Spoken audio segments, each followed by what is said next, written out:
Hi, I'm Marie Hejl. Welcome to Cooking with Marie. Today I have a very good friend, Erica, here with me, and we are actually hosting a big dinner party for 10 people. It's a casual dinner party, but we definitely have a lot ahead of us. We're doing kind of a Spanish theme with Spanish rice and beans and fajitas and these fun little appetizers called tortas, so I think it's going to be a really great show.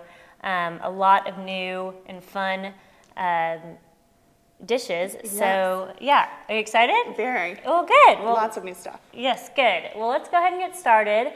The first dish we're going to start on is the Spanish rice. Have you made Spanish rice before? I've never made Spanish rice. Well, no. It's very easy. So the first thing we're going to do is just go ahead and light this nice pot here to about a medium heat.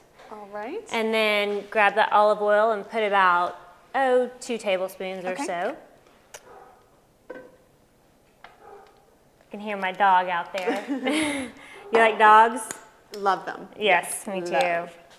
But he has to stay out when we're cooking. He'll be in for the leftovers. That's and then right. I'm gonna add about 2 tablespoons of minced garlic, and I'm cheating right now by using the canned kind, but you know, I do that sometimes. Make it easy on yourself. Right. Plus you don't have, you know, like garlic cans. They get sticky. Yeah. And so just kind of we'll also toss in these great onions that you sliced up. Just this is about, what, 1/2 white onion? White onion. Okay, perfect. She sliced it into some great kind of medium-sized diced pieces. So I can hear that heating up. Yes. Toss that in there. You want to just kind of, mix that around.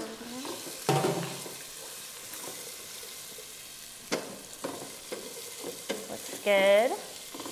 And Erica, you're actually from Atlanta, right? Yes, grew up in Atlanta. Okay, and then straight to San Francisco? After college, Oh, okay. Brief stop in DC, and then out to San Francisco for 7 years. My gosh. And now she's in Austin. Now so you have lived in all the great places in the world, or in the nation. So that's looking good, and we're gonna go ahead and dump in, I've just got 2 cups of long grain white rice, and we actually do want to go ahead and just toast this a little bit, brown it a little bit, before we add the rest of the ingredients, which is kind of unusual. Usually you think when you're cooking rice, you know, put it just with the water or the chicken broth or whatever you're making, but this actually you want to toast it a little bit before. So that looks great. It's starting to smell good too already.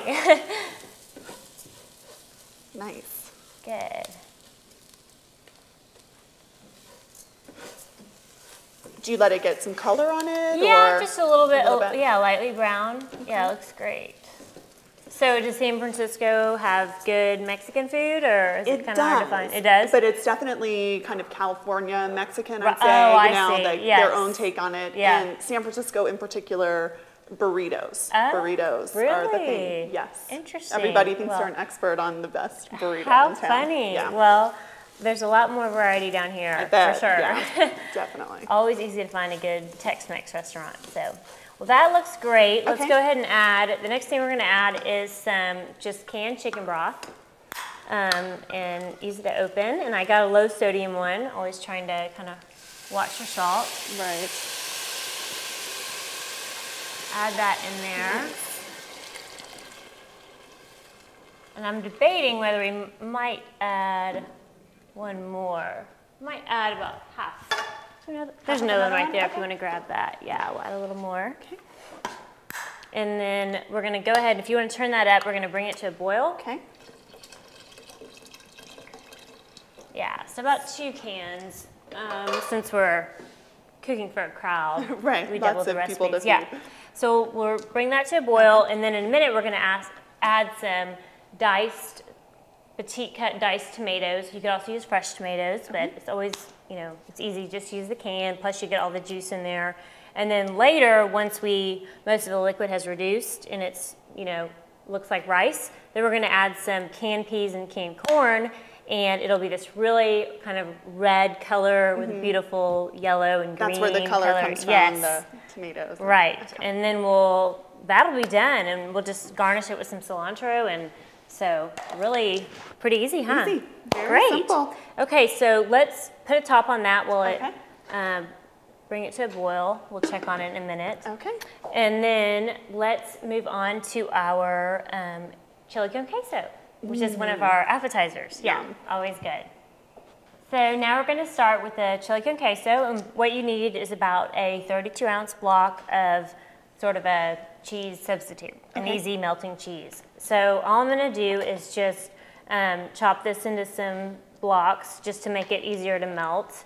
I've got, and really you can do this in the microwave. That's how I do that very, very often. But I thought, you know, we'll do it in the oven this time, and that way it'll be in an oven-proof dish. And so whenever we need to heat it up, right when the guests arrive, we can just pop it right back in the oven. Yeah, so I thought it would be convenient. It looks like that rice is boiling. You want to check it?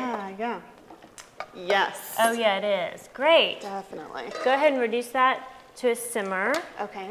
And then go ahead and throw in those tomatoes. All right. And that will be kind of out of sight, out of mind for a little while. Wow. Take care of itself. Right. And if you didn't have chicken broth, you can always use beef broth. It's another, or if you want to do a vegetarian version, go for the vegetable stock. Whatever you want to do. Do they have a lot of queso in California, or no? Yeah, they do. I think that's popular everywhere. It's so delicious. So. I agree. It's hard not to like it. And then what I'm going to add is just 1 can of diced tomatoes and green chilies. Okay. So again, so easy. And I got the medium flavor. And although I like my stuff really hot. Yes. You do too? Love the heat. Yeah. So I probably would have gotten hot if it was just me, but when you're cooking for others, I always try to, you know, at least go kind of middle of the range, because then if they want, they can add some jalapenos or some salsa or something like that. So this is ready to go. Let's go ahead and pop this in the oven. I've got it preheated to 350, and we will just put it in there and then check it every so often and see until it's melted. Okay. So easy enough. I'll run over to the oven.